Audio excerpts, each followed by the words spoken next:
Alright, welcome back. This video is going to be on solving right triangles. And so first, I guess the instructions are going to be important.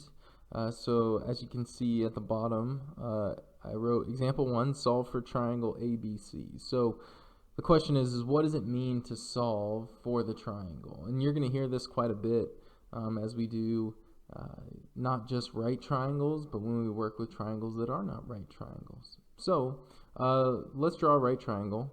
Here it is. Here's your right triangle, and I'm going to label it triangle A, B, C. And there's our right angle. And so across from angle A, so this side here, we'll call that lowercase side A.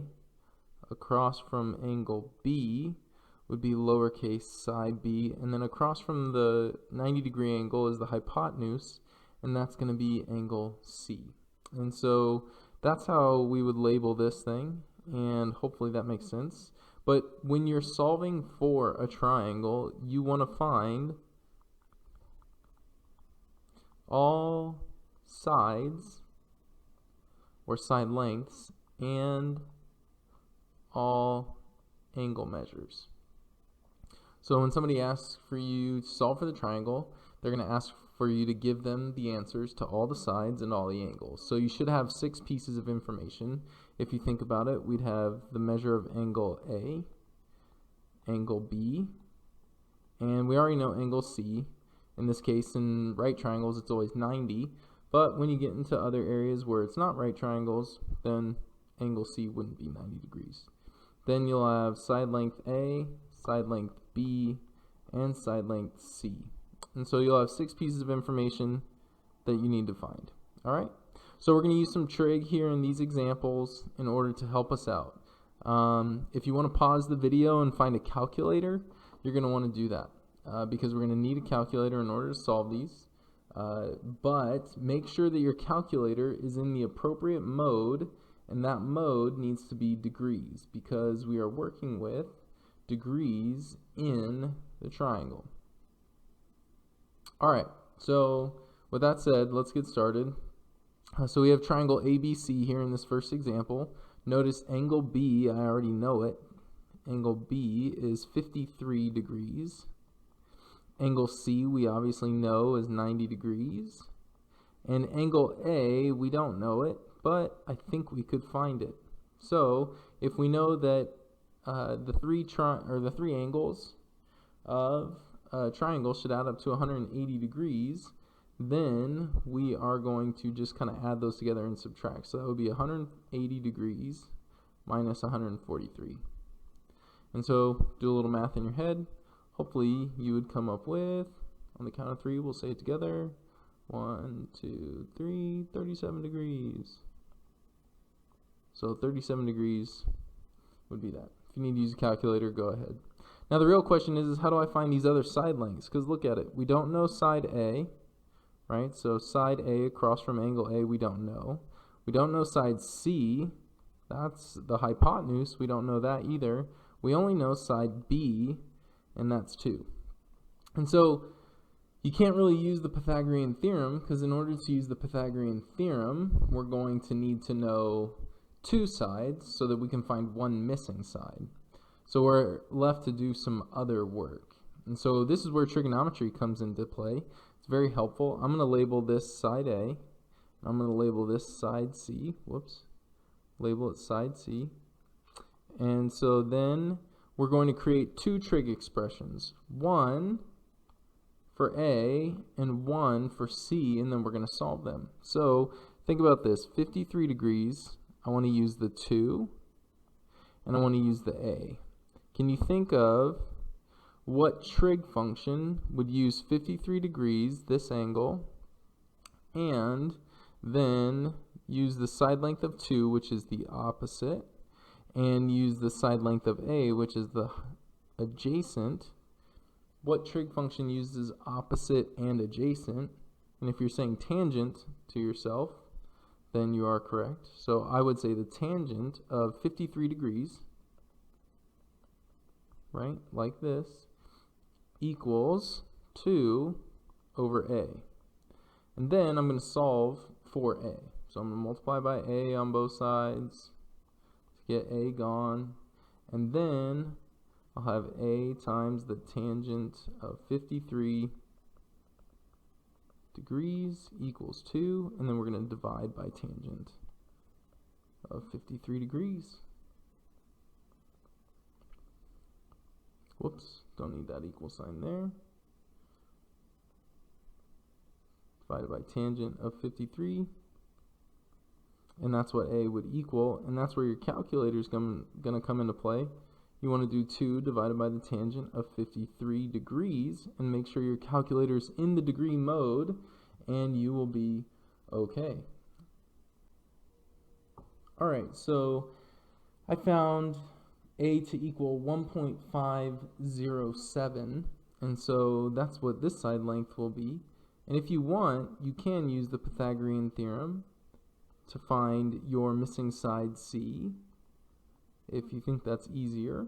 Or you can make another trig function. So if you are thinking about it now, just for good practice, if you're saying to yourself, okay, let's try this again.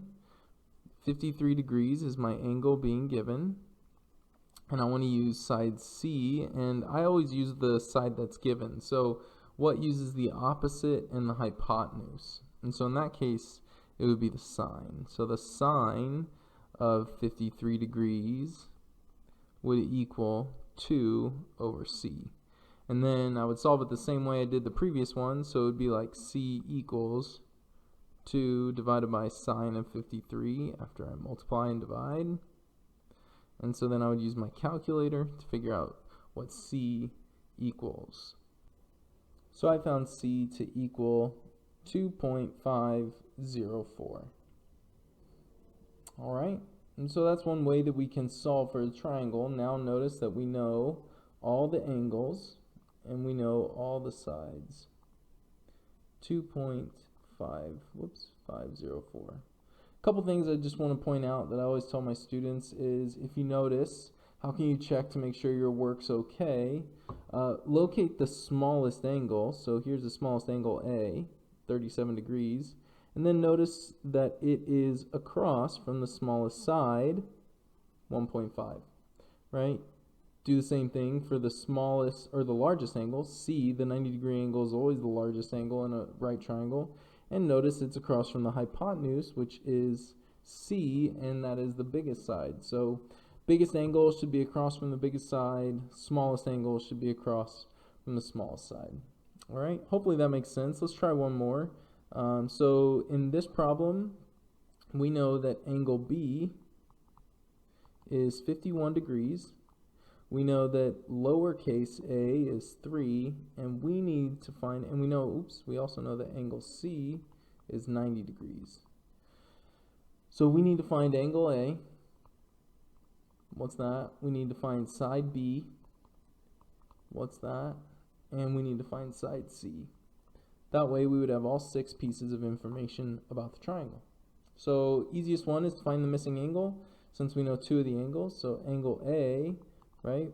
So B plus C is 141 by my calculations, 141 degrees. And we're going to subtract that from 180 degrees. And so hopefully 39. No, yep, that sounds good. 39 degrees. Okay. And so 39 degrees is what angle A would equal. Now, to find your missing sides, we need to know B and we need to know C. We're just going to use some trig. So, let's start with B. I want you on your own to think about, okay, here's angle B, 51 degrees. What would use the opposite side and the adjacent side? Right? So this is the opposite side, this is the adjacent side. What would use opposite and adjacent? And hopefully you are saying tangent, right? Tangent seems to be good. So tangent would help us find B. Tangent of 51 degrees equals B over 3. All right, let's try to make one for C. So C is the hypotenuse, and we know the adjacent side. So what would use adjacent and the hypotenuse, and hopefully you're saying yes, yes, correct, cosine. And so cosine of 51 degrees would equal, right, 3 over c. And now we can solve both those equations. This one's nice, we just multiply by 3.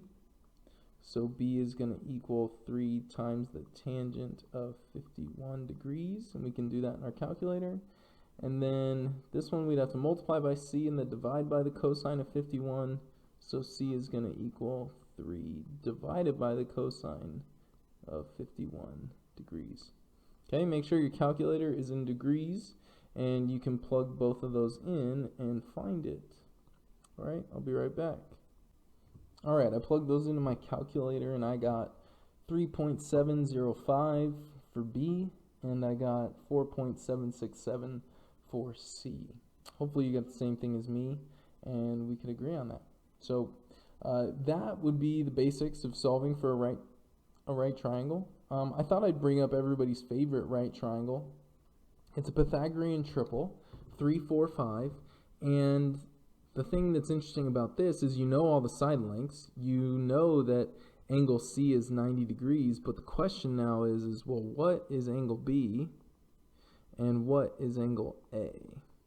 And you say to yourself, well, how do I find those? Well, it's not a 30, 60, 90 triangle. It's not a 45, 45, 90 triangle. There's nothing special. You don't get to just make up what the angles are, but we do have a way of doing this. So here's what I would say is, 1, pick an angle. So we're going to pick angle A. So let's start with angle A, and that's what we're trying to find. Okay? So for angle A, then we're going to create a trig function. So I don't know what your favorite one is. Maybe it's sine, cosine, or tangent. Doesn't really matter. But let's go with tangent. Okay? So the opposite and then the adjacent, right? So here we go. Tangent of A, right, equals 3/4. So we pick an angle, and then you want to pick, right, pick a trig function.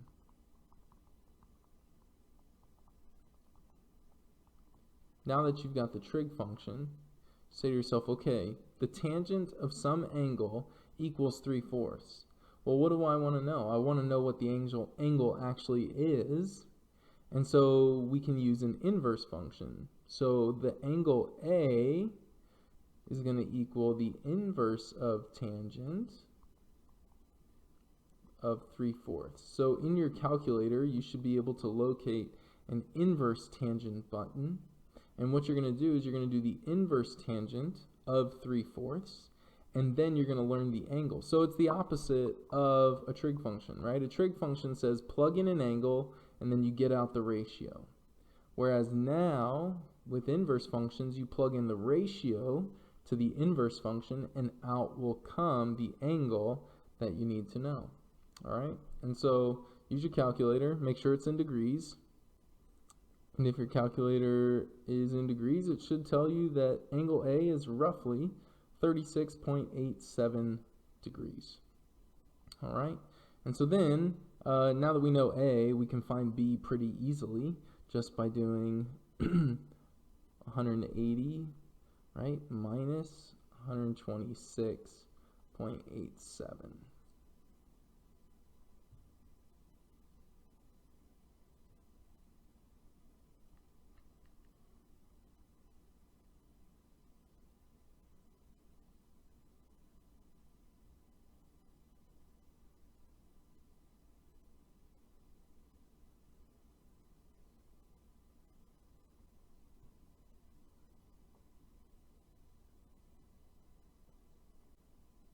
All right, and angle B would be 53.13 degrees, and that's all you need to know for the triangle. All right, have a good one.